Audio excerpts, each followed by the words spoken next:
Breaking news this morning, 2 U.S. service members have been killed, 2 others injured in Afghanistan. The service members were embedded with local forces when they came under fire while trying to clear a Taliban position in the country.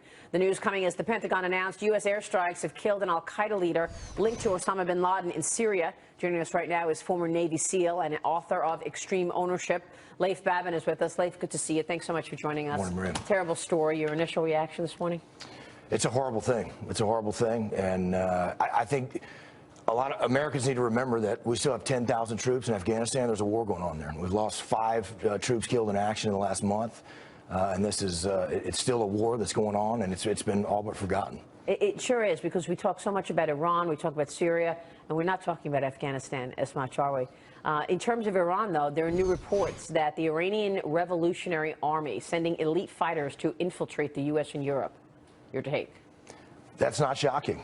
They're bad people. And just because we you know, this peace deal that we've signed with them, I think is one of the greatest blunders in the history of U.S. national security and foreign policy.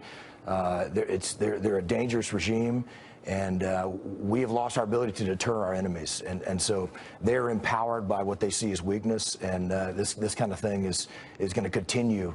And we're going to fight a major war with them if we don't do something about this in the near term. So as someone who's been over there, what would be your recommendation? Like to send more troops to go in there and try to increase it tenfold, or just back away, let them have their area, let them fight it out amongst themselves? I mean, is it something we can actually win if we increase the boots on the ground?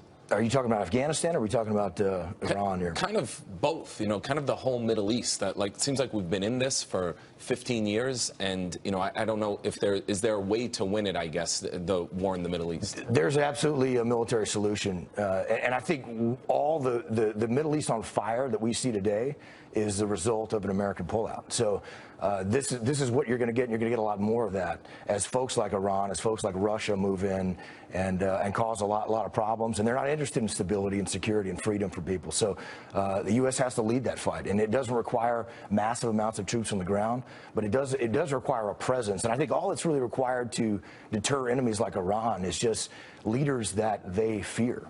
And if they have that fear that we're not going to push that far. It's the same thing for Vladimir Putin, China, any of those bad actors across the world that have been punched us in the mouth and seeing how far they can push things. All they need is a leader that they can be concerned about and fear, and they're going to back off. Do those leaders fear Donald Trump or Hillary Clinton?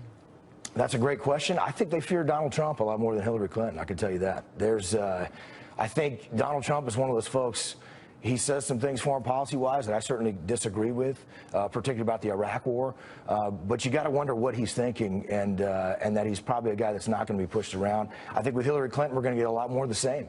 And I think we're only seeing the tip of the iceberg now with some of the catastrophic issues that have gone on, whether it's the Iran nuclear deal or allowing Russia to just continually punch us in the face and get away with these things. And it makes the world a lot more dangerous place.